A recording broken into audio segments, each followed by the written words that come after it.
नमस्कार, प्रतिदिन अखबार संपादकीय आरडी में आपका स्वागत है। अपराध न्याय संहिताओं पर अमल चुनौतीपूर्ण है। दैनिक भास्कर। बहस के बिना पारित कानून मिमिक्री से ज़्यादा खतरनाक। लोकतांत्रिक मर्यादाओं का उपहास। दैनिक जागरण। खुले खनन से बेहतर है भूमिगत कोयला खनन। Business standard. सुरक्षा सर्वोपरि जनसत्ता। समय के अनुरूप राष्ट्रीय सहारा। दूरसंचार में सुधार। हिंदुस्तान। अब दंड के बजाय न्याय पर ज़्यादा जोर।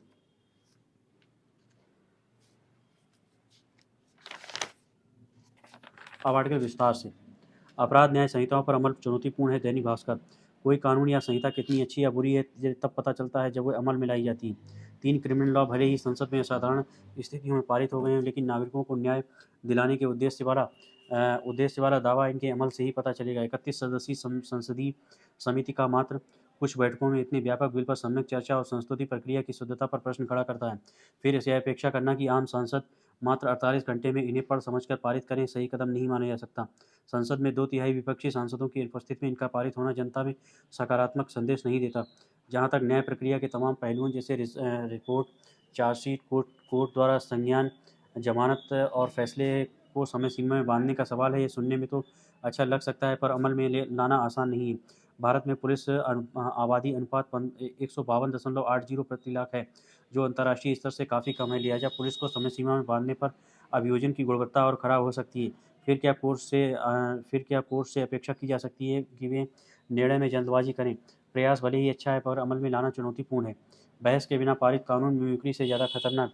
विराग गुप्ता, सुप्रीम कोर्ट के वकील, साइबर कानूनों से समृद्ध पुस्तक के लेखक।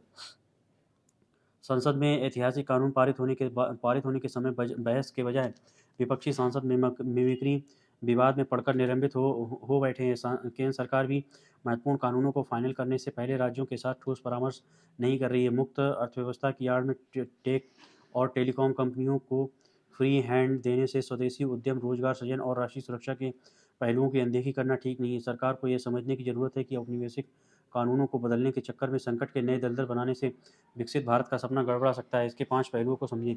नंबर 1, संसदीय समिति की पाबंदी। रिपोर्ट के अनुसार बच्चों की सर्वसम्मत कानूनी परिभाषा नहीं होने की वजह से बाल श्रम के खिलाफ लड़ाई कमजोर है। उसी तरह से नए अधिनियम में टेलीकॉम को स्पष्ट परिभाषा नहीं होने से कानूनी जिम्मेदारी पूरी किए बगैर टेक महारथी आर्थिक दोहन का राजमार्ग बना लेंगे। ट्राई द्वारा जारी परामर्श पत्र के अनुसार पिछले साल जारी ड्राफ्ट में व्हाट्सएप, स्काइप और टेलीग्राम आदि को कानून के दायरे में लाने की बात कही गई थी, लेकिन विदेशी टेलीकॉम कंपनियों की लॉबिंग के बाद नए कानून के दायरे से ओटीटी सर्विसेज को बाहर करने से अर्थव्यवस्था को भारी क्षति होगी। अधिनियम में लाइसेंस शब्द को खत्म करके ऑथराइजेशन शब्द का इस्तेमाल है। निजी क्षेत्र के व्यक्ति को मुखिया बनाए जाने के कानून से संचार जैसे सामरिक क्षेत्र में देश की सार्वभौमिकता कमजोर हो सकती है। नए कानून में फ्रॉड, चीटिंग और अन्य अपराधों के लिए 3 साल की सजा और 50 लाख रुपए तक के जुर्माने का प्रावधान है, लेकिन सिम कार्ड के लिए केवाईसी का नियम और अनचाहे कॉल के खिलाफ जुर्माना के प्रावधान तो कई सालों से कानूनों की किताब में कैद हैं। इन सभी अपराधों की जड़ में डाटा की संगठित चोरी है। इसे खत्म करने के लिए ठोस नियम बनाना बाकी है। संसदीय समिति की रिपोर्ट के मुताबिक खाद्य सुरक्षा अधिनियम के तहत पिछले 10 सालों में नियम नहीं बने, लेकिन सैटेलाइट इंटरनेट और अंतरिक्ष क्रांति के फेर में नए कानून के तहत नियम बन सकते हैं। आपातकालीन परिस्थितियों में संचार प्रणाली में हस्तक्षेप और अधिग्रहण के लिए सरकार के पास कानूनी अधिकार होने ही चाहिए। जो लोग प्राइवेसी के सीमित पहलू से नए कानूनों की आलोचना कर रहे हैं, उन्हें टेलीकॉम कंपनियों की जासूसी पर भी निगाह रखने की ज़रूरत है। कॉक्स मीडिया ग्रुप की रिपोर्ट के मुताबिक स्मार्टफोन, स्मार्ट टीवी और गैजेट्स में लगे माइक हमारी बातचीत को सुनकर विज्ञापन का एल्गोरिथम तय कर रहे हैं। बिजनेस स्टैंडर्ड की रिपोर्ट के मुताबिक गूगल मैप में 6 करोड़ एक्टिव यूजर्स 5 करोड़ रोजाना सर्च कर रहे हैं। मैच में 3000 शहरों के लगभग 30 करोड़ भवन और 3 करोड़ व्यावसायिक स्थल चिन्हित हैं। बायोमेट्रिक और दूसरे डाटा का दुरुपयोग रोकने के लिए व्यावहारिक रोडमैप को नए कानून में शामिल करना चाहिए। नए कानून के तहत सैटेलाइट स्पेक्ट्रम का आवंटन नीलामी के बजाय प्रशासनिक निर्णय से होगा। इसमें एलॉन मस्क की स्टारलिंक, अमेजन की खुद खुद पर और एस्टेल की वन वेब कंपनियों को विशेष फायदा होगा। नए कानून में स्पेक्ट्रम को सरेंडर करने के 4G वाले स्पेक्ट्रम का 5G में इस्तेमाल करने की अनुमति का प्रावधान है। टेलीकॉम सेक्टर का भारत की जीडीपी में 9% योगदान है। इसके बावजूद बीएसएनएल और एमटीएनएल जैसी सरकारी कंपनियों का बेड़ा गर्क है। अभी किसी संसद के यहाँ से 350 करोड़ की नकदी मिलने के बाद छिटपुटी हलचल हुई है, लेकिन 3 दशक के पहले संचार मंत्री सुखराम के यहाँ से लगभग 3.61 करोड़ रुपए की नकदी मिलने पर सियासत में तूफान सा आ गया था।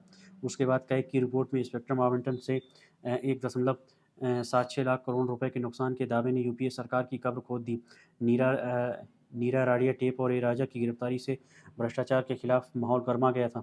2G मामले में सुप्रीम कोर्ट ने यूपीए के स्पेक्ट्रम आवंटन को सुप्रीम कोर्ट में गैर कानूनी ठहराते हुए 100 से ज़्यादा टेलीकॉम लाइसेंसों को रद्द कर दिया था। इस विवाद के बाद भारत में इंटरनेट उपभोक्ताओं की संख्या 1.5 करोड़ से बढ़कर 88.1 करोड़ हो गई। टेलीकॉम की भारी क्रांति के बावजूद स्पेक्ट्रम से सरकारी खजाने की आमदनी नहीं बढ़ी है।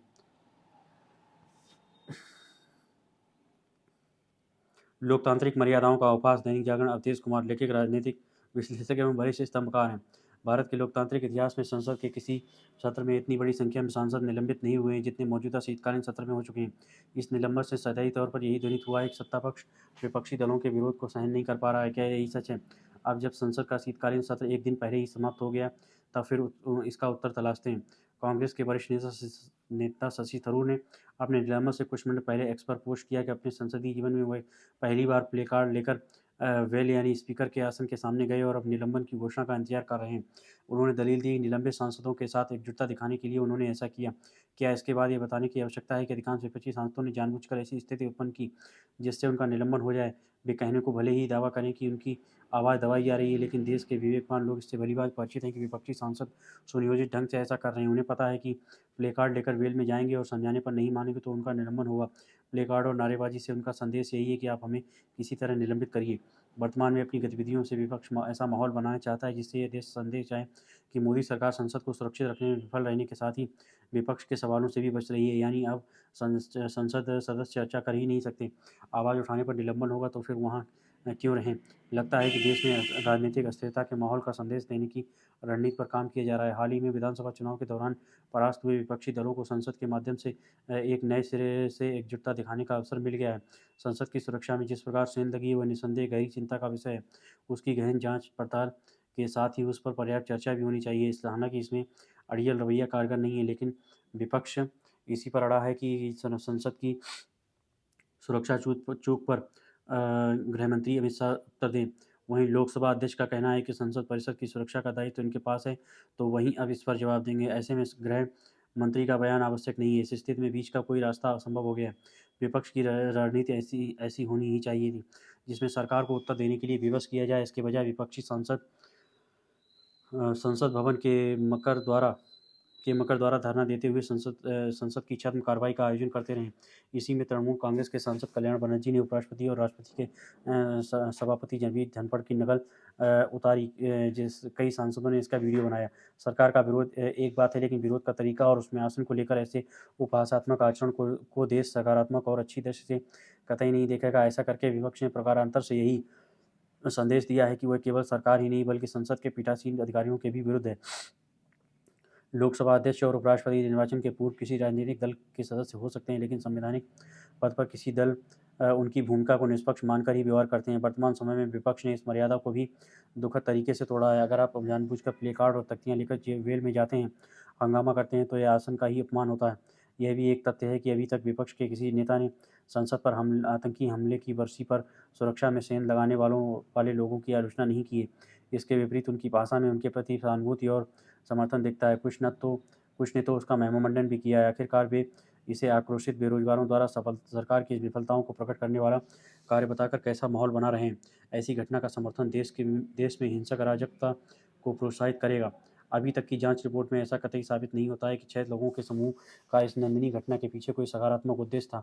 ये प्रधानमंत्री मोदी, केंद्र सरकार, भाजपा और संघ परिवार के विरुद्ध अतिवादी विरोधियों द्वारा पैदा किए गए नफरत और विरोध की मानसिकता से भरे हुए जान पड़ते हैं। संसद को एक स्वर से इसकी निंदा करनी चाहिए थी तथा भविष्य में ध्यान रखते हुए एक मत से ऐसे सुरक्षित उपाय पर सहमत होना चाहिए था जिससे सुरक्षा भी सुनिश्चित होती और आम आदमी का संसद के भीतर आवागमन भी नियमों के अंतर्गत जारी रहता। ऐसा लगता है कि विपक्षी सांसद 1989 की तरह सामूहिक त्यागपत्र देने की रणनीति पर काम कर रहे हैं। उनकी रणनीति जो भी 1989 और वर्तमान दौर की कोई तुलना ही नहीं। तब भ्रष्टाचार के आरोपों को लेकर राजीव गांधी सरकार के विरुद्ध व्यापक आक्रोश था। रही सही कसर वीपी सिंह के विद्रोह ने पूरी कर दी। तब विपक्ष भी आज की तरह विभाजित नहीं था। आज INDIA में शामिल दल तमाम मतभेदों के बावजूद भाजपा विरोध के नाम पर एक मंच पर तो आए, लेकिन कई दल ऐसे हैं जो सामूहिक इस्तीफे सरीखी किसी पहल का हिस्सा नहीं बनेंगे। इसमें केवल बीजू जनता दल और वाईएसआर कांग्रेस ही नहीं, बल्कि आईएनडीआईए के कई दलों के सांसद भी शामिल हैं। खासतौर से 5 राज्यों के विधानसभा चुनावों के परिणामों के बाद कई सदस्य अपनी बची हुई संसद सदस्यता को समाप्त करने का जोखिम नहीं लेंगे। यही कारण है कि आईएनडीआईए की बैठक में इस पर चर्चा शायद नहीं हो पाई। अच्छा यही है कि आईएनडीआईए अपने व्यवहार पर पुनर्विचार करे। अगर विपक्ष के नेता मानते हैं कि उनके मौजूदा तौर तरीकों से 2024 के आम चुनाव में उन्हें लाभ मिलेगा, तो उन्हें ठहर कर विचार करने की आवश्यकता है।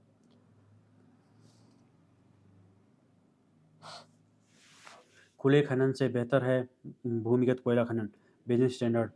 पीएम प्रसाद और बी बीरा रेड्डी कोल इंडिया लिमिटेड के अध्यक्ष और तकनीकी निदेशक हैं। भारत के ऊर्जा परिदृश्य में नाटकीय परिवर्तन देखने को मिल रहा है। हम तेजी से सौर और पवन ऊर्जा जैसे नवीकरणीय ऊर्जा स्रोतों को अपनाने की दिशा में बढ़ रहे हैं।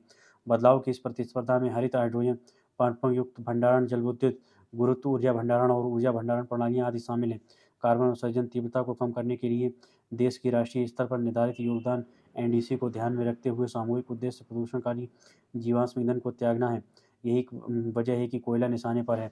जलवायु परिवर्तन के संकट को देखते हुए हरित ऊर्जा की तरफ बढ़ना स्वागत योग्य पहल है, लेकिन इसमें यह एक बहुत बड़ी अड़चन है। भारत के विविध ऊर्जा स्रोतों में कोयला प्रमुख स्थान रखता है। देश के ऊर्जा क्षेत्रों में बड़ा हिस्सा हासिल करने के लिए नवीकरणीय ऊर्जा स्रोत कड़ी प्रतिस्पर्धा कर रहे हैं।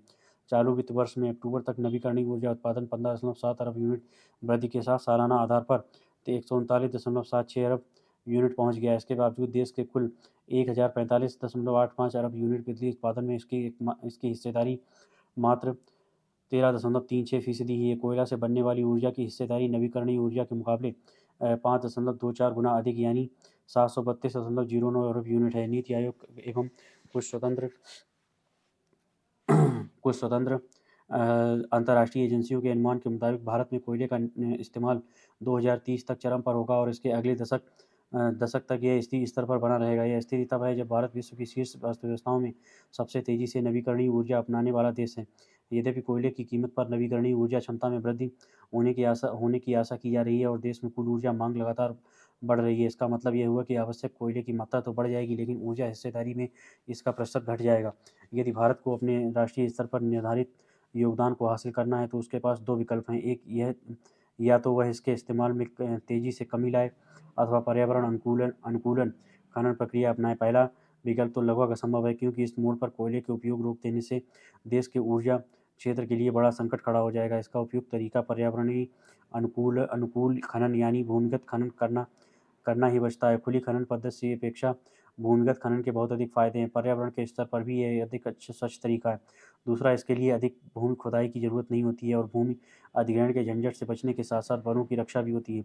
इस तरीके को अपनाकर कृषि भूमि को बचाया जा सकता है। सबसे बड़ी बात, यह समाज अनुकूल भी है, क्योंकि इसमें लोगों के सामूहिक विस्थापन का सामना नहीं करना पड़ता है और पुनर्वास एवं मुआवजे जैसी प्रक्रियाओं में नहीं जाना पड़ता है। साथ ही रोजी रोटी के पारंपरिक स्रोत भी खत्म नहीं होते हैं।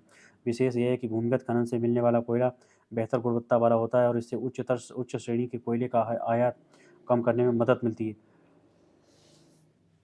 भारत में मुख्यतः खुली विधि से कोयला खनन होता है। वर्ष 2022 में पूरी दुनिया में कुल 8.5 अरब टन कोयले का उत्पादन हुआ, जिसमें भूमिगत विधि से निकाले गए कोयले की मात्रा लगभग 55% थी। इसके उलट भारत के कोयला उत्पादन में भूमिगत की मात्रा केवल 4% रही, लेकिन हमेशा से ऐसी स्थिति नहीं रही। वर्ष 1975 में देश की प्रमुख कोयला उत्पादक कंपनियां कोल इंडिया लिमिटेड (सीआईएल) की स्थापना के बाद पहले दशक में भूमिगत विधि से अधिक उत्पादन हुआ, बजाय कि खुली पद्धति के। वित्त वर्ष 1985 में पहली बार खुली विधि का पलड़ा भारी हो गया, जब इससे उत्पादित कोयले की मात्रा 7.03 करोड़ टन हो गई और भूमिगत विधि से उत्पादित कोयले की मात्रा 6.03 करोड़ टन रह गई। इसके बाद एक हाइक पार्टी नहीं जा सकी। बीते 38 वर्षों में सीआईएल का खुली विधि से कोयला उत्पादन वित्त वर्ष 2023 की समाप्ति तक 9.64 गुना बढ़कर 67.77 करोड़ टन पहुंच गया। इसके विपरीत भूमिगत वित्त से कोयला उत्पादन 57.8% घटकर मात्र 2.55 करोड़ टन ही रह गया।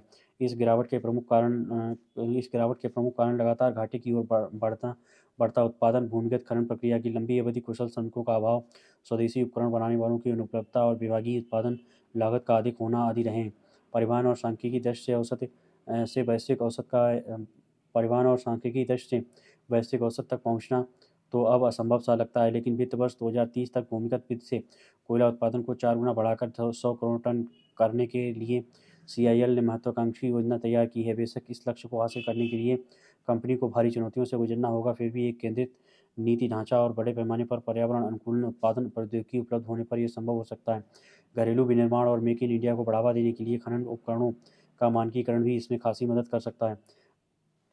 भूमिगत खनन विधि जो चीज़ें व्यावहारिक बनाती है, उसमें कुशल और प्रशिक्षित ऑपरेटर, ठेकेदारों को आउटसोर्सिंग, कुशल खदान डेवलपर और ऑपरेटर एवं बड़े पैमाने पर उत्पादन करने वाली प्रौद्योगिकी की उपलब्धता शामिल है। इसमें भारतीय हालात के अनुकूल लगातार खनन करने वाले खनिक मौजूदा उपलब्ध बुनियादी ढांचे के जरिए कम लागत पर निकासी के लिए पंच एंट्री विधि, भूमिगत अधिग्रहण और पुनर्वास प्रक्रिया जैसे मुद्दे से छुटकारा दिलाने उच्च तकनीक से लैस वॉल मशीनें भी जोड़ी जा सकती हैं।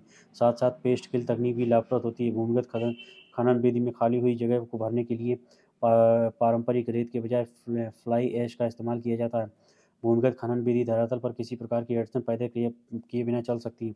खनन से पैदा हुए खड्डों में रख रखाव का काम में राख भराव खनन से पैदा हुए खड्डों में राख भराव का काम भी बहुत ही सावधानीपूर्वक किया जाता है। खुली विधि और भूमिगत विधि से 10 लाख टन कोयला उत्पादन में PM10 के उत्सर्जन का तुलनात्मक आकलन CIL की परामर्शदाता company central mining planning and designing institute और united state environmental production agency ने किया था। इससे पता चला है कि खुली विधि से खनन ने प्रदूषण का वार्षिक भार 226.81 टन रहा, जबकि भूमिगत खनन से यह 0.823 टन रहा। PM10 का तात्पर्य 10 माइक्रोमीटर या उससे कम व्यास वाले कड़ी पदार्थ से होता है। खुली विधि से खनन पर कुल भार का 52% सीमा से अधिक भार हटाने एवं संबंधित कदमों के कारण होने का अनुमान लगाया था, जो भूमिगत खदानों में लागू नहीं। तुलनात्मक रूप से भूमिगत खनन विधि में CO2 उत्सर्जन खुली विधि के मुकाबले लगभग 24% कम होता है। भूमिगत खनन से उत्पादित 10 करोड़ टन कोयले पर CO2 उत्सर्जन अपेक्षाकृत 24 लाख टन कम होता है। भूमिगत खनन से जल प्रदूषण नहीं होता है, आसपास शोर भी उल्लेखनीय रूप से कम होता है और बड़ी बात यह है कि इससे धरातल पर उपजाऊ भूमि अप्रभावित रहती है। भूमिगत खनन की लागत खुले खनन के मुकाबले अपेक्षाकृत कम आती है। मौजूदा भू राजनीतिक परिदृश्य में विकास के लिए ऊर्जा सुरक्षा में आत्मनिर्भरता बहुत महत्वपूर्ण कारक है। भारत में अन्य ऊर्जा स्रोतों के मुकाबले कोयला सबसे अधिक स्वदेशी स्रोत आधार उपलब्ध कराने की क्षमता रखता है। भारत कोयला भंडार 361 अरब टन है, जिसका 170 अरब टन सुरक्षित श्रेणी में है। भूमिगत खनन से इन भंडारों पर कम से कम पर्यावरणीय प्रभाव पड़ता है। भूमिगत खनन विधि से कोयला उत्पादन में उठाए गए सकारात्मक कदम भविष्य में प्रगति के लिए बड़े कारगर साबित होंगे। सुरक्षा सर्वोपरि जनसत्ता। भारतीय न्याय संहिता, भारतीय नागरिक सुरक्षा संहिता और भारतीय साक्ष्य विधेयक को आखिरकार लोकसभा ने मंजूरी दे दी। ये तीनों कानून अंग्रेजी हुकूमत के समय से चले आ रहे भारतीय दंड प्रक्रिया संहिता और भारतीय साक्ष्य अधिनियम की जगह लाए गए हैं। नए प्रस्तावित कानूनों में कुछ कड़े प्रावधान किए गए हैं तो कुछ अनावश्यक कानूनों को हटा दिया गया है। सरकार का कहना है कि अभी तक चले आ रहे कानून ब्रिटिश हुकूमत की सुरक्षा के मद्देनजर बनाए गए थे, जबकि नए प्रस्तावित कानून देश और नागरिकों की सुरक्षा को ध्यान में रखकर बनाए गए हैं, जो भारतीय मिजाज से मेल खाते हैं। जिन कुछ कानूनों को सरकार ने विशेष रूप से उल्लेख किया है, उनमें पीट कर हत्या करने वालों को फांसी की सजा और राजद्रोह के खिलाफ कानून की जगह देशद्रोह कानून प्रमुख हैं। इसके अलावा आतंकवाद को परिभाषित करते हुए उनके दायरे में एकता, समरूपता और आर्थिक सुरक्षा को भी शामिल किया गया है। इन कानूनों का विशेष रूप से उल्लेख करने के पीछे सरकार की मंशा स्पष्ट है, क्योंकि इन्हीं मसलों पर विपक्ष सबसे अधिक सरकार पर निशाना साधने का प्रयास करता रहा, इसलिए स्पष्ट किया गया है कि सरकार को इन विषयों की विशेष चिंता है। बदलती परिस्थितियों और ज़रूरतों के मुताबिक कानूनों की समीक्षा और उनमें बदलाव लोकतांत्रिक प्रक्रिया का हिस्सा है। ज़रूरत पड़ने पर संविधान में भी संशोधन किए जाते हैं, मगर सरकार ने दंड विधान से जुड़े सभी कानूनों को समीक्षा कर वर्तमान स्थितियों के मुताबिक उनमें बदलाव करने का जो कदम उठाया है वह निस्संदेह साहसिक कहा जा सकता है। ये तीनों विधेयक मानसून सत्र में ही सदन के पटल पर रखे गए थे। इनमें कुछ संशोधन रेखांकित किए गए थे, जिनके आधार पर उन्हें नए रूप में पेश किया गया था। हालांकि अब भी विपक्ष की शिकायत है कि इन विधेयकों पर ठीक से चर्चा नहीं कराई गई। विपक्ष के ज़्यादातर सदस्य चूंकि निलंबित थे, इसलिए इन विधेयकों पर चर्चा की उनकी भागीदारी नहीं हो सकी। इस तरह तीनों विधेयक केवल सत्तापक्ष की मंजूरी से पारित हो गए। इस शिकायत को नज़रअंदाज नहीं किया जा सकता। चूँकि दंड विधान से जुड़े कानून संवेदनशील होते हैं, उनके हर पहलू पर बारीकी से चर्चा अपेक्षित होती है। मगर लोकसभा में विपक्ष की संख्या इतनी कम है कि उनके उपस्थित रहने पर भी इन विधेयकों के पारित होने में कोई बाधा नहीं आती। पिछले कुछ वर्षों में बहुत सारे ऐसे लोगों पर राजद्रोह कानून के तहत मुकदमे चलाए गए जिन्होंने सरकार की आलोचना की थी। इसलिए सरकार पर आरोप लगते रहे हैं कि वह अपनी आलोचना को भी राजद्रोह मानती है। अब उस कानून को ख़त्म कर सरकार की आलोचना को दंड के दायरे से बाहर कर दिया गया है। मगर उसकी जगह जो देशद्रोह कानून लाया गया है, उसमें देश के खिलाफ चलाई जाने वाली किसी भी गतिविधि, यहाँ तक कि बोलने और लिखने पर भी कठोर दंड का प्रावधान है। इसलिए कुछ लोगों को आशंका है कि इस कानून का दुरुपयोग किया जा सकता है। अच्छी बात है कि प्रस्तावित कानूनों में न्याय की गति तेज करने के लिए कुछ ऐसे प्रावधान किए गए हैं जिनके तहत मुकदमों को लंबे समय तक अदालतों में लटकाया नहीं जा सकता। अधिकतम 4 महीने में फैसला देने का नियम है। उम्मीद की जानी चाहिए कि प्रस्तावित कानून सचमुच नागरिकों और देश की सुरक्षा कर सकेंगे। समय के अनुरूप राशि सहारा। समूचे देश के सत्ता संगठन संस्था एवं उनके सक्षम अधिकारियों से 4 साल तक चले विचार विमर्श और इस दौरान 150 से अधिक बैठकों के बाद भारतीय न्याय द्वितीय संहिता, भारतीय नागरिक संहिता द्वितीय और भारतीय साक्ष्य संहिता द्वितीय विधेयक बुधवार को लोकसभा से पारित हो गया। ये विधेयक आईपीसी, सीआरपीसी और आईईए इंडियन एविडेंस एक्ट की जगह लेंगे। इसके अधिनियम औपनिवेशिक काल के थे और इनमें से कई आज के लिए मुफीद नहीं रह गए थे। इन तीनों विधेयकों की प्राथमिकता भारतीयों को न्याय देना है, उनके मानवाधिकारों की रक्षा करना है, महिलाओं और बच्चों के प्रति अपराधों, हत्या और राष्ट्र के विरुद्ध अपराधों को प्रमुखता दी गई है। 18 वर्ष से कम उम्र की महिलाओं को सामूहिक बलात्कार को पॉक्सो के साथ सुसंगत बनाते हुए आजीवन कारावास या मृत्युदंड का प्रावधान किया गया है। गैंगरेप से सभी मानकों में 20 साल की सजा या उम्र कैद है। धोखे से यौन संबंध बनाने या सच्चे इरादे के बिना विवाह करने का वादा करने वाले व्यक्तियों के लिए दंड का प्रावधान है। ये नए एलिमेंट है। मॉब लिंचिंग में मृत्युदंड का प्रावधान है। पहली बार संगठित अपराध, छोटे संगठित अपराध और आर्थिक अपराध की व्याख्या करते हुए कैद और आर्थिक दंड के प्रावधान सख्त किए गए हैं। अपराध में सहायता करने वाले भी दंडित होंगे। राजद्रोह की जगह देशद्रोह नाम दिया गया है और इसकी विस्तृत व्याख्या की गई। भारतीय अखंडता और संप्रभुता के खिलाफ सशस्त्र संघर्ष और इसमें प्राण फूकने वाले उपादानों को इसका आधार बनाया गया है। स्वरूपों को साक्ष्य रूप में शामिल करना भारतीय साक्ष्य अधिनियम का प्रोग्रेसिव पक्ष है। हिरासत में रखे व्यक्ति को 24 घंटे पर स्थिति का अद्यतन करना। ऐसा ही है। आज इलेक्ट्रॉनिक उपकरणों की व्यापक समावेशिता देखते हुए ये बढ़िया काम है। इसके साथ ही नागरिकों को तुरंत न्याय सुनिश्चित करते हुए अभियोजन कोर्ट पेश करने को लेकर मामले की सुनवाई और उसके फैसले तक की मियाद तय कर दी गई है। यह राहतकारी व्यवस्था है और इसकी बहुत आवश्यकता थी। दूरसंचार में सुधार। हिंदुस्तान। देश में आज़ादी से पहले गिनती के टेलीफोन हुआ करते थे, पर अब भांति भांति के फ़ोन सब्सक्राइबर की संख्या 1 अरब की संख्या को पार कर चुकी है। जब 74 करोड़ से ज़्यादा इंटरनेट उपभोक्ता हो गए हैं, तब दूरसंचार संबंधी कानूनों को बदलना बहुत ज़रूरी है। तो संसद में दूरसंचार विधेयक 2023 को ध्वनिमत से पारित किया गया है और उसकी खूब चर्चा हो रही है। जिस देश में ज़्यादातर लोगों के हाथ में फ़ोन हो वहाँ उससे संबंधित किसी कानून का बनना या बदलना स्वाभाविक ही रोचक विषय है। यह विधेयक उपग्रह स्पेक्ट्रम के प्रशासनिक आवंटन की अनुमति देता है। दूरसंचार सेवा प्रदाताओं के लिए लाइसेंस व्यवस्था को प्राधिकरण व्यवस्था से बदल देता है। कानून में उपयोगकर्ताओं की सुरक्षा के उपायों को मजबूत करता है और विवाद समाधान के लिए 4 स्तरीय संरचनाएं प्रदान करता है। यह नया विधेयक इसलिए भी मायने रखता है क्योंकि वह भारतीय टेलीग्राफ अधिनियम 1885 और वायरलेस टेलीग्राफी अधिनियम 1933 का भी स्थान लेगा। भारत में दूरसंचार क्षेत्र में जिस ढंग से बदलाव हुए हैं, उसमें निजी क्षेत्र की पकड़ बहुत मजबूत हो गई है। निसंदेह नया दूरसंचार कानून सरकार के हाथ मजबूत करेगा। विगत दशकों में हमने देखा है कि देश में सिम कार्ड एक तरह से गली-गली में बँटे हैं। मोटे तौर पर 2 ही बड़ी कंपनियां मैदान में मजबूती से बची हैं, पर जब लगभग 6 कंपनियां सक्रिय थीं, तब किसी भी मोहल्ले में लोगों से ज़्यादा सिम कार्ड पाए जाते थे। जाहिर है, सिम कार्ड लेने के लिए फर्जीवाड़ा भी खूब हुआ। बढ़ती सुविधा के साथ साइबर ठगी को भी बल मिला। पर नए कानून के लागू होने के बाद अब अगर कोई गलत ढंग से सिम लेता है तो उसे 3 साल की सज़ा या 50 लाख रुपए तक के आर्थिक दंड का भागी बनना पड़ सकता है। ऐसे कड़े कानून के बाद अब अगर फर्जी ढंग से सिम कार्ड का बँटना रुक जाएगा, तो ये निसंदेह देश हित में होगा। इसलिए साइबर ठगी रोकने में भी मदद मिलेगी। ग्राहक सत्यापन में कड़ाई बरती जाएगी। इसकी शिकायत हो रही है, लेकिन भारत जैसे देश में जहाँ तकनीक का दुरुपयोग आम बात है, यह उचित है। संदिग्ध या अपराधी ग्राहकों या उपभोक्ताओं पर निगरानी का भी साया रहेगा। गोपनीयता की चिंता जताई जा रही है, और ज़रूरी होने पर गोपनीयता में संयंत्र सरकार के लिए मजबूरी है। सरकार किसी संदेश को बीच में ही रोकने में सक्षम होगी। हाँ, प्रेस को छूट दी गई है। व्हाट्सएप इत्यादि के ज़रिए होने वाली कॉल और ओटीटी मैसेजिंग की भी निगरानी संभव हो जाएगी। गौर करने की बात है कि दूरसंचार पर सरकार का कब्ज़ा इसलिए भी ज़रूरी है क्योंकि दूरसंचार का ज़्यादातर काम निजी कंपनियों के हाथ में है और निजी कंपनियों में प्रत्यक्ष या परोक्ष रूप से विदेशी पैसा भी लगा हुआ है। विशेष रूप से उपद्रवग्रस्त इलाकों में सरकार पहले भी किसी नेटवर्क को अपने हाथ में लेती रही है। अब इस कानून के ज़रिए उसे इस काम में आसानी होगी। आम आदमी के नज़रिए से देखें तो दूरसंचार के क्षेत्र को अच्छी सेवाओं के पैमाने पर भी अभी बहुत आगे जाना है और तकनीक को ज़्यादा सहज होना है। इन कानूनों में किए गए अनेक प्रावधान बहुत ज़रूरी हैं। अगर ये भावी कानून आम आदमी को सुरक्षित करता है, तमाम तरह की ठगी से बचाता है, तो यह कानून सच्चे अर्थों में प्रशंसनीय हो जाएगा। ध्यान दें, इस साल में देश में 10 लाख से ज़्यादा साइबर ठगी के मामले हो चुके हैं। अब दंड के बजाय न्याय पर ज़्यादा जोर, कानून में सुधार समय की मांग है और देश इस राह पर तेज़ी से बढ़ रहा है।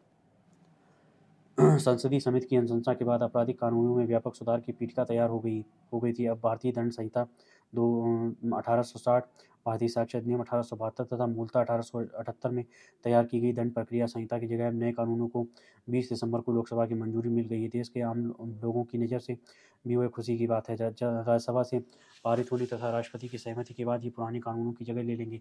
सबसे बड़ी बात यह है कि भारतीय दंड संहिता को अब भारतीय न्याय संहिता कहा जाएगा। मंशा ये है कि दंडित करने के बजाय लोगों को न्याय देने के प्रति हमारा ज़्यादा ध्यान होना चाहिए। साक्ष्य के से जुड़े कानूनों में वैज्ञानिक पद्धतियों को सुसंगत बनाते हुए भारतीय साक्ष्य अधिनियम के नाम से नया कलेवर दिया गया है। आम नागरिकों की परेशानियों को ध्यान में रखते हुए दंड प्रक्रिया संहिता में व्यापक सुधार के बाद नए कानून का नाम भारतीय नागरिक सुरक्षा संहिता होगा। इन कानूनों का मुख्य उद्देश्य आम लोगों को न्याय मुहैया कराना है। चूँकि फौजदारी कानून जनता के मन में न्याय बोध पैदा करने का सबसे सशक्त माध्यम है, इसलिए सरकार की जिम्मेदारी है कि ज़रूरत के मुताबिक उसमें सुधार करें। इनमें संशोधन के सुझाव तो पहले से अभी हम आए थे किंतु मूर्त रूप नहीं ले सके थे। मसलन सन 1971 में विधि आयोग ने अपनी रिपोर्ट में इनमें व्यापक सुधारों का प्रस्ताव किया है। उसके लिए सन 1972 तथा उसके बाद 1978 में विधेयक भी पेश किया गया था, किंतु 2 बार लोकसभा के भंग हो जाने से वह सुधार समाप्त हो गया। फिर 2003 में मलिमत समिति ने भी कुछ सुधारों का प्रस्ताव किया था। उनमें से कुछ को कानून बनाकर जोड़ा भी गया, किंतु वह पैबंद के रूप में ही रहा। नए कानूनों को न्याय की दिशा में बहुत बड़ी पहल के रूप में देखा जा रहा है। आम आदमी की पहली मांग यही होती है कि पुलिस या कोई दूसरी एजेंसी उनको बेवजह परेशान न करे, और दूसरी यह है कि उसे समय से न्याय मिल जाए। इन विधेयकों में इन अपेक्षाओं को पूरा करने के लिए पहले से बेहतर व्यवस्था की गई। पुलिस की मनमानी रोकने के लिए पर्याप्त उपाय किए किए गए हैं तथा अदालतों में हुई सुनवाई व विचार के लिए समयबद्ध कार्यक्रम तय कर दिया गया है। आम लोगों की सबसे बड़ी शिकायत थाने में एफआईआर दर्ज करने और पुलिस के रवैये को लेकर रहती है। इसे सुधारने का प्रयास किया गया है। संज्ञेय अपराधों की सूचना अब मौखिक, लिखित या इलेक्ट्रॉनिक माध्यम से दी जा सकेगी। थाने में इसे दर्ज किया जाएगा और जिस पर सूचना देने वाले व्यक्ति को 3 दिन के अंदर हस्ताक्षर करना होगा। इसका मतलब ये हुआ कि गिरफ्तारी के मामले में पुलिस की मनमानी से निजात मिलेगी।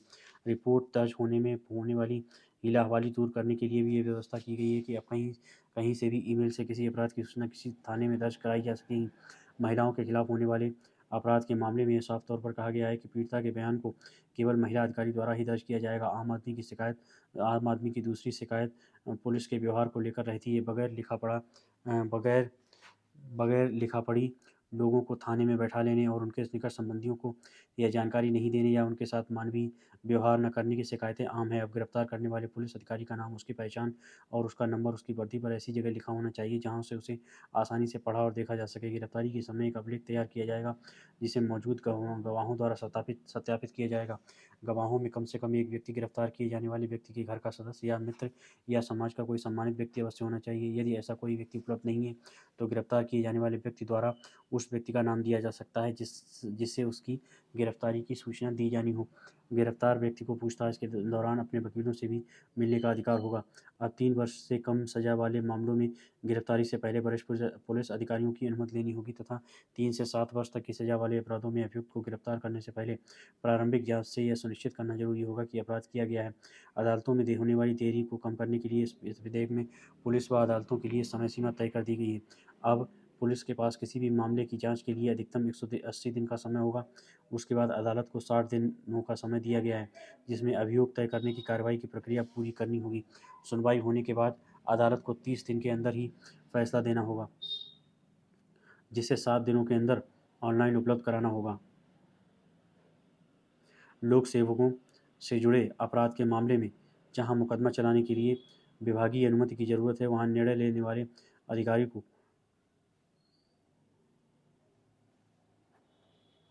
120 दिन के अंदर ही उस पर निर्णय लेना होगा।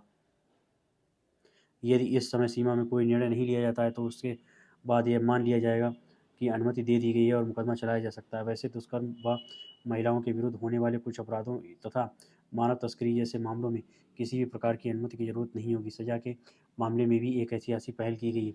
सामुदायिक सेवा को भी कुछ मामलों में सजा के रूप में मान्यता दी गई है। इससे भावावेश में अपराध करने वाले लोगों को पश्चाताप या मुख्यधारा में ही बने रहने का विकल्प उपलब्ध रहेगा। मतलब देश अब सकारात्मक सजा की ओर बढ़ चला है। कानून के इन अच्छे प्रावधानों का लाभ आम लोगों तक पहुंचने के लिए पूरी ईमानदारी और उदारता की जरूरत पड़ेगी। धन्यवाद।